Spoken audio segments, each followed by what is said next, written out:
Doctor Sharad Kumar Agarwal, national president IMA। मैं आप तीनों को ही आमंत्रित करूंगी मंच पर करने के लिए। डॉक्टर शरद कुमार अग्रवाल जी हमारे साथ मौजूद हैं। स्वागत करती हूँ सर आपका। नेशनल प्रेसिडेंट IMA हैं आप। डॉक्टर शरद कुमार, आप ही के साथ शुरुआत करते हुए, क्योंकि हम कहाँ तक पहुंचे, कहाँ से चले थे और कहाँ तक पहुंचना है, इन तीन चीजों को समझना बहुत ज्यादा जरूरी है। हमने पैंडेमिक देखा, लेकिन उसके बाद बेहतर होती स्वास्थ्य सुविधाएं, कितना बड़ा बदलाव आप देखते हैं डॉक्टर्स के लिहाज से भी, मरीजों के लिहाज से भी, उपलब्धता कितनी रही और आगे आने वाले वक्त में क्या क्या करना है? First of all, तो I must say thanks to you for having such a wonderful gathering here. Pandemic में हमने नहीं, पूरे विश्व ने देखा, पूरे विश्व ने देखा कि किस तरह से हिंदुस्तान ने कोविड जैसी महामारी पे विजय पाई, किस तरह से पूरे वर्ल्ड ने हमारे कोविड मैनेजमेंट को एप्रिशिएट करा, and it brought lot of laurels to the country. And that is all because of the hard work of the doctors and the healthcare worker in the hospitals. Covid के बाद बहुत development हो गया. सबसे ज्यादा change जो हम देखते हैं वो हुआ आपका इंफ्रास्ट्रक्चर पे. इंफ्रास्ट्रक्चर सभी जगह, पूरे देश में, हर शहर में बहुत एक जागरूकता आई हेल्थ के लिए लोगों के अंदर. लोग जो हेल्थ को एक बहुत ही साइड में रखते थे, मतलब गाड़ी का लाइसेंस, अपना गाड़ी की सर्विस कराते थे, पर हेल्थ के लिए अपना मेडिकल चेकअप कराने से वो सोचते थे कि अपनी सर्विस नहीं कराते थे, अपनी सर्विस नहीं कराते थे. उसके बाद एक जागरूकता आई.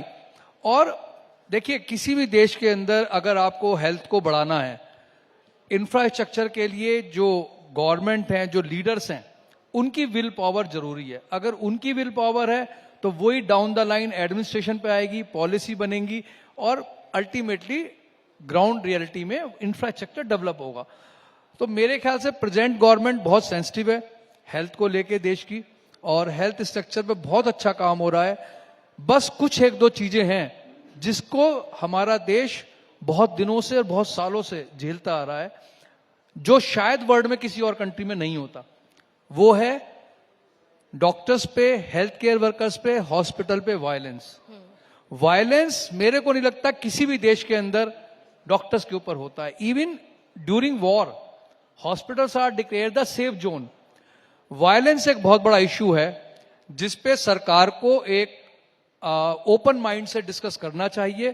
क्योंकि एक चीज आप समझ लीजिए, अगर क्रिटिकल केयर पेशेंट को ट्रीट करते समय डॉक्टर के दिमाग में डर होगा कि अगर रिजल्ट सही नहीं निकला तो क्या होगा, तो बिलीव मी, जो रिजल्ट आना चाहिए वो नहीं आएगा.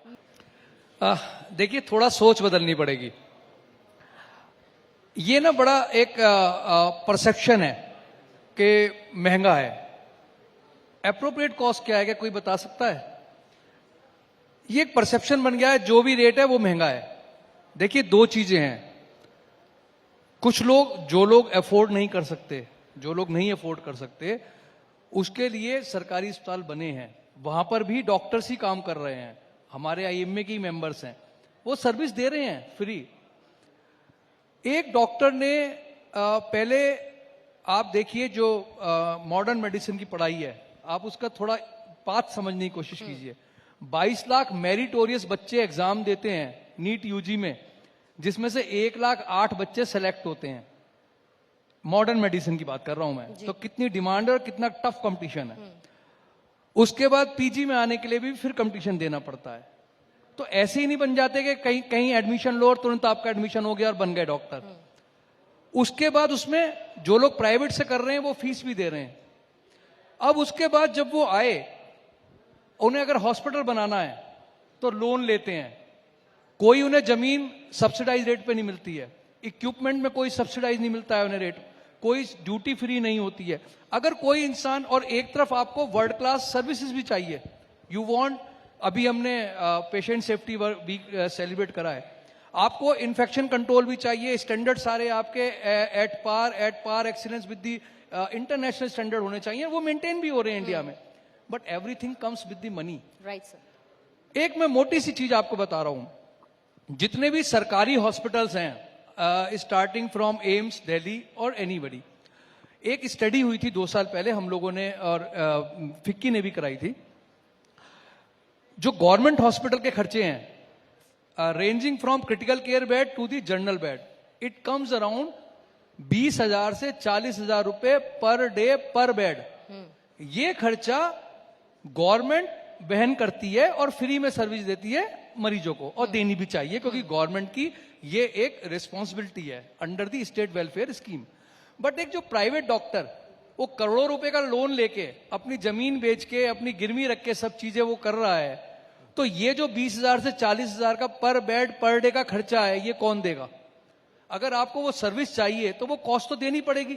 हम ये वाली बात एयरप्लेन में क्यों नहीं करते? एयरप्लेन में तो वो सीट भी बेचने लगे हैं, आपको सीट बुक करनी है उसके भी पैसे लेने कर दिए। नहीं बट सर, एक सेकंड लेट मी, जेब की भी तो बात है जी, जेब की भी तो बात है कि आपकी जेब कितना वो allow उसी पे करती ही आ रहा हूं ना। जिस डॉक्टर ने कोई आपसे, अगर मैंने पैसा लगा के बनाया है तो मैं आपको, अब मेरा चार्टर्ड टैरिफ लिखा हुआ है, आपको जबरदस्ती कोई नहीं बुला रहा है ना। अगर आपको फ्री में इलाज करना है तो सरकारी हॉस्पिटल, बढ़िया सरकारी हॉस्पिटल है, एम्स के अंदर आप जाइए, आपको आप देखिए कितना वेटिंग लिस्ट है। तो अगर वो 20,000 से 40,000 का जो खर्चा है पर डे पर बेड का, गवर्नमेंट में तो गवर्नमेंट दे रही है, प्राइवेट में वो खर्चा कहां से आएगा? दूसरी बात आपने मेडिसिन की कही, ये मिथ प्लीज चेंज कर दीजिए। ना तो डॉक्टर किसी दवाई के कॉम्बिनेशन की परमिशन देते, ना ही डॉक्टर रेट तैयार करते, सरकार ही रेट तय करती है। अगर ये प्रॉब्लम है रेट डिफरेंट क्यों है, सरकार के हाथ में है, वो केवल एक ही स्टैंडर्ड की दवाई बनाओ, एक ही रेट रखो, हमें क्या प्रॉब्लम है? डॉक्टर्स नहीं कहते। लेकिन अगर मरीज सही नहीं होता तो उसकी गारंटी डॉक्टर के ऊपर है, उसकी रिस्पॉन्सिबिलिटी कौन? अगर वो कोर्ट में केस करता है वो डॉक्टर पे है, तो डॉक्टर पे ही हक है कौन सी उसके हिसाब से डॉक्टर का जो ट्रेनिंग है 10 साल की 20 साल की, बेस्ड ऑन दैट वो कहता है ये वाली दवाई ज्यादा, आप जाइए, आपको बुखार होगा, आप एक दवाई लीजिए, उससे फायदा नहीं होगा, आप उस डॉक्टर पे दोबारा नहीं जाते, आप तुरंत चेंज कर देते हैं। तो जब इतना कंपटीशन है तो जो डॉक्टर ने अपने एक्सपीरियंस से सीखा है वो मरीज के लिए, बिलीव मी, कोई डॉक्टर अपने मरीज के लिए कभी गलत नहीं सोचता, ये मेरे आप विश्वास रखिए, कभी भी गलत नहीं सोचता। और कोविड में हमने अपने 2000 डॉक्टर गंवाए हैं। इतनी शहादत देने के बाद तो अब डॉक्टरों को पे शक करना बंद कीजिए। डॉक्टर्स, जब भी देश पे कोई प्रॉब्लम हुई है मेडिकल, हिंदुस्तान का डॉक्टर हमेशा आगे आगे खड़ा हुआ है।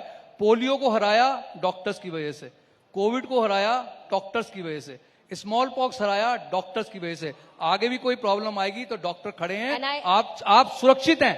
देखिए सीमाओं पे हमारे सैनिक हैं जिनकी वजह से हम सुरक्षित हैं, और धरती और अस्पताल में इंडियन मेडिकल एसोसिएशन, उसके मेंबर डॉक्टर्स हैं आपके लिए, आप बिल्कुल। और आपने जो लिस्ट गिनवाई उसमें We need to give a clap for him. Absolutely इसके लिए तालियां बजनी चाहिए। और जिन बीमारियों को आपने गिनाया उसमें मैं लेप्रेसी से लेकर ट्यूबरक्लोसिस भी जोड़ देती हूँ, और जिस तरीके से हमने उनको हराया, जिस तरीके से मरीजों की संख्या कम हुई, huge round of applause for that. No doubt के जज्बे को हर कोई सलाम करता है और होना भी चाहिए। आप कुछ ऐड ऑन करना चाह रहे हैं सर? बस थोड़ा सा, जैसे अभी आपने कॉस्ट की बात करी, मैं एक दूसरा पक्ष आपको बताना चाहूंगा, वो बड़ा इंपॉर्टेंट है इस मंच से बताना। इंडियन मेडिकल एसोसिएशन, जो कि वर्ल्ड की सबसे बड़ी डॉक्टर्स की एसोसिएशन है और 100 साल पुरानी एसोसिएशन है, हम 2028 में अपने 100 साल पूरे करने जा रहे हैं। वंडरफुल। 4 लाख से ज्यादा मेंबर हैं हमारे देश भर में।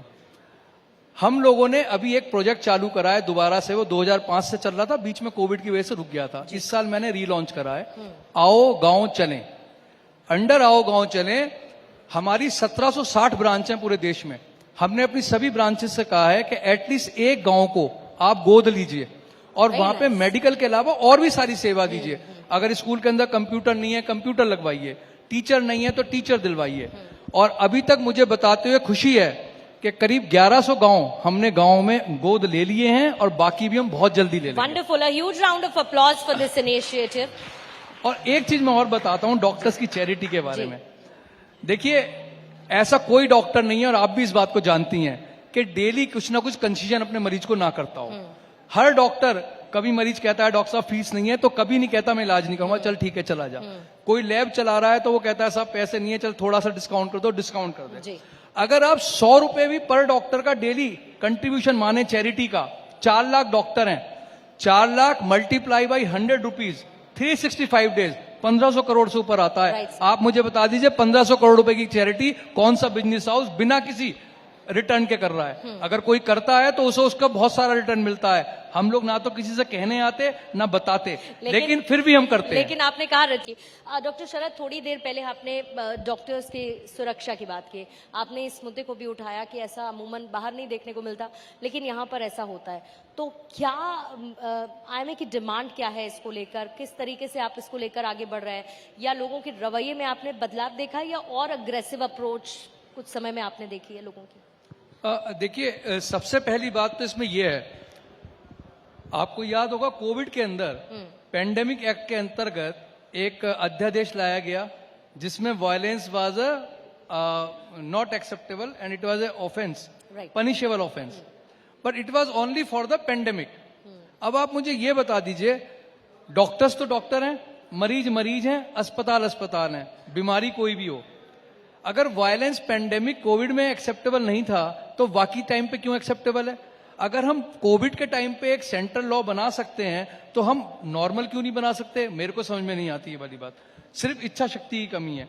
और देखिए, मैं बार बार ये वाली बात कह रहा हूं, अगर ये इस तरह के इंसिडेंट्स बढ़ते जाएंगे, बेसिकली प्राइवेट में ज्यादा होते हैं क्योंकि वहां पे पैसा देते हैं, वो दिन दूर नहीं जब प्राइवेट हॉस्पिटल में लोग क्रिटिकल पेशेंट को लेना बंद कर देंगे और वो कहेंगे भाई बड़े अस्पताल में कहीं ले जाओ। जो अभी आप नियर अपने घर के पास जो नियर हॉस्पिटल में चले जाते हैं, क्योंकि इस तरह का डॉक्टर्स जो हैं लोग, उनके पास कोई सेकंड ऑप्शन नहीं होता है। इन इमरजेंसी हम पे केवल फर्स्ट टेक होता है, देयर इज नो रीटेक। वो समझना चाहिए। अभी रिसेंटली केरल में एक इंसिडेंस हुआ था, एक नई बिल्कुल यंग डॉक्टर वंदना दास को, she was stabbed to murder when she was on duty, you know that, on 10th May this year. But Kerala government ने उसके बाद एक बहुत स्ट्रांग ऑर्डिनेंस, आईएमए की डिमांड थी वहां पे, और उसकी डिमांड पे केरला गवर्नमेंट लेके आई है बहुत स्ट्रांग ऑर्डिनेंस, और हम उस ऑर्डिनेंस को चाहेंगे कि वो सेंट्रल गवर्नमेंट भी पढ़े। क्योंकि देखिए, डॉक्टर्स अगर सुरक्षित नहीं है, वो फ्री माइंड से काम नहीं करेंगे तो कोई अच्छा इलाज नहीं मिल पाएगा। Violence is not at all acceptable. अगर आपको कोई शिकायत है तो रिड्रेसल फोरम बने, वहां पे करिए। आप वायलेंस को अपने हाथ में कैसे ले लेंगे?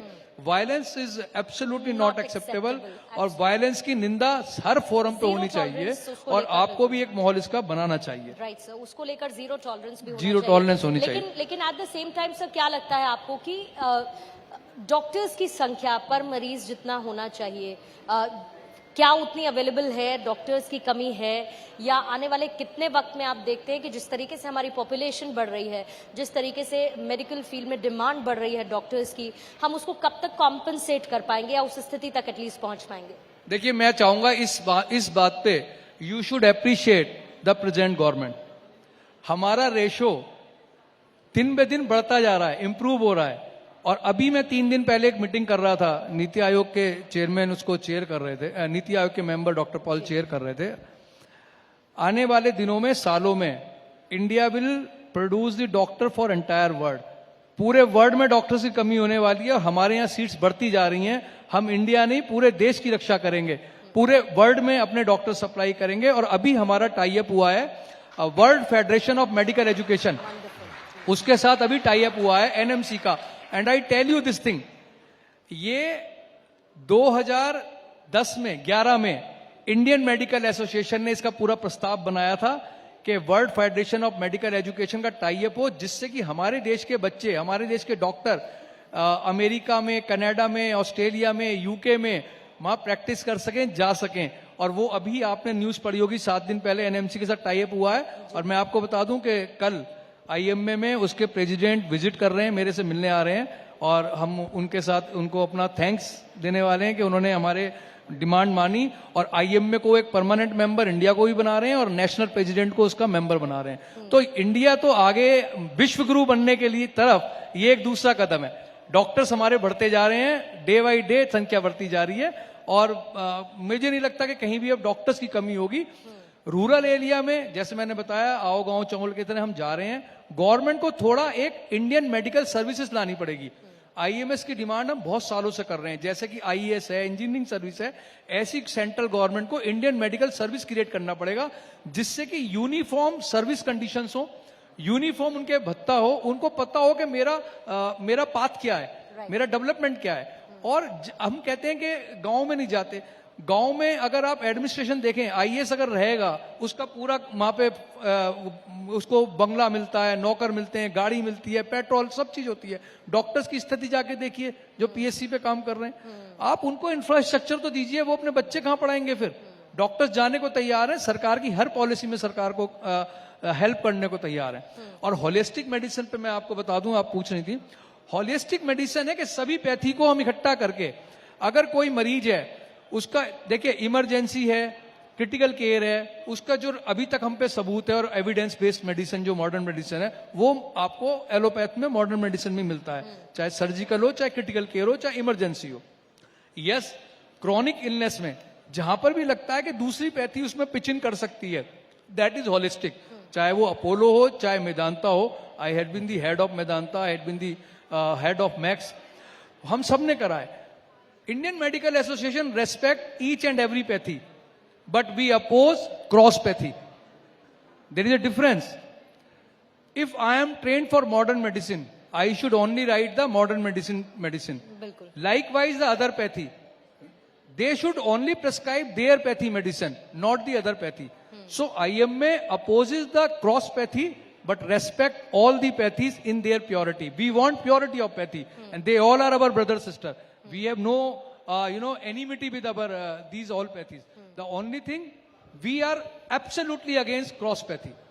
We will fight if there is any cross pathy. इस पर मैं चाहूंगी कि, लेकिन डॉक्टर अग्रवाल आप अग्री करेंगे, तुली सर जो कह रहे हैं कि एक टच, जो पर्सनल टच होना चाहिए पेशेंट के बीच में और डॉक्टर के बीच में, वो कुछ कमजोर हुआ है। और दूसरा, इस अप्रोच का आप क्या करेंगे? क्योंकि मुझे ये कहने में बिल्कुल कोई गुरेज नहीं है कि एक बहुत मिडिल क्लास अप्रोच है कि अच्छा मुझे बुखार हो गया, मैं ये दवाई खा लेता हूँ, मुझे ये दिक्कत है, मैं ये दवाई, हर घर में डॉक्टर है, ये बात सच है। और जहां आप डॉक्टर के पास गए और दवाइयां चलने लगी तो एक ख्याल ये आता है कि अरे यार दवाइयों के चक्कर में पड़ गया, अब पता नहीं कब तक चलेंगी। ये एग्जिस्ट करता है, कैसे ये बदल सकता है, या क्या, कैसे इस अप्रोच में चेंज आ सकता है? यही तो विडंबना है कि देश में एक तरफ तो हम कहते हैं डॉक्टर कम है, जो कि अब बढ़ रहे हैं, लेकिन हर घर में डॉक्टर है। और प्रॉब्लम ये है कि अपने आप देखिए, self medication is absolutely not injurious, rather criminal. आपको पता नहीं होता कौन सी डोज कितनी मात्रा में लेनी होती है, कब तक लेनी होती है। होता क्या है कि मेरे घर में किसी को बुखार हुआ, मैं दवाई उसने खाई, एक पर्चा है वो रख लिया मैंने, जब तक उससे तेल लग के काला ना पड़ जाए पर्चा, वो पर्चा घर में कोई भी बीमार है चलता रहता है। ये नहीं पता कि अगर उसमें कोई किडनी का पेशेंट है और एक नॉर्मल आदमी को जो मरीज दवाई दी गई थी बुखार की, दोनों में डिफरेंस है, डोज का भी और दवाई का भी। Right sir. वो इफेक्ट हो जाता है। और डॉक्टर का पेशा, जैसा डॉक्टर तुली ने कहा, तो ये ट्रस्ट का पेशा है। डॉक्टर्स प्रोफेशन में trust is the most important thing. Most important is trust. आप किसी डॉक्टर के पास जाते हो, देखिए, और मैं अभी भी कहता हूं, medical profession is the most noble and most pious. I am proud to be a doctor, because जो सम्मान जब एक मरीज सही होता है और सही होकर उसके परिवार वाले डॉक्टर का पैर छू के देते हैं, वो दुनिया में किसी को नहीं मिलता। वो ट्रस्ट दोनों की जिम्मेदारी है मेंटेन करना, हमारी भी और पेशेंट की भी और आप लोगों की भी। माफ कीजिएगा, मैं आपका मतलब ये नहीं आप कह रहा हूं, कुछ थोड़ा सा सेंसेशनलाइजेशन के चक्कर में हम कभी कभी न्यूज को बिना वेरीफाई करे ऐसे फ्लैश करते हैं, उसने भी पब्लिक का मानस चेंज करा है। अब होता क्या है, एक झोला छाप बैठा है, उसने कोई काम करा कहीं गांव देहात में और कोई पेशेंट बीमार हो गया, न्यूज आती है डॉक्टर ने इलाज करा और ये मरीज का हो गया, without verifying whether the person was a doctor और नॉट डॉक्टर। इस चीज का मैडम बहुत ज्यादा इल इफेक्ट हुआ है। मीडिया की बहुत बड़ी, देखिए आप लोगों की बहुत बड़ी जिम्मेदारी है देश को बनाने में, और डॉक्टर्स भी उसका पार्ट है। आप लोगों के ऊपर बहुत जिम्मेदारी है कि थोड़ा सा इस चीज को करें। दूसरा, गूगल बाबा, अगर मेडिकल की स्टडी और समझ इतनी आसान होती कि कोई गूगल से पढ़ के डॉक्टर बन जाए, तो 4.5 साल की रिगरस MBBS, फिर 1 साल की इंटर्नशिप, फिर 3 साल की MD, उसकी जरूरत नहीं होती। Medical profession is not only reading the text, it is application of that text on the patients. अच्छा डॉक्टर वही है जिसने खूब सारे मरीज देख रखे हैं, उसका एक्सपीरियंस बताता है। टेक्स्ट तो आपको वो बताता है कि बेस्ड ऑन एक्सपीरियंस के 1000 लाख मरीज पे ये दिया गया था, ये चला। बट जरूरी नहीं है कि वो 1,01,000 में पेशेंट पे सेम सच हो। वेल तो taken sir, with the experience it comes. Well taken. और इसमें मैं एड ऑन व्हाट्सएप यूनिवर्सिटी को भी कर देती हूँ कि उससे भी बचने की जरूरत है, क्योंकि घर में डॉक्टर होने की जरूरत नहीं है, हर एक घर में एक डॉक्टर, क्योंकि हमारे पास डॉक्टर्स बहुत हैं। बहुत बहुत शुक्रिया आप तीनों का हमारे साथ इस सेशन Thank में you. ज्वाइन इन करने के लिए। Doctor Anshuman, doctor Tuli and doctor Sharad Kumar Agarwal ji, thank you so much and a huge round of applause for our doctors. Thank you so much sir, thank you all of you, thank you. और साथ ही पूर्णिमा मैं request करूंगी कि memento gifting के लिए इस वक्त सैयद उमर जी stage पर आए। Sandeep ji please be on stage. Amit Ojha ji please be on stage.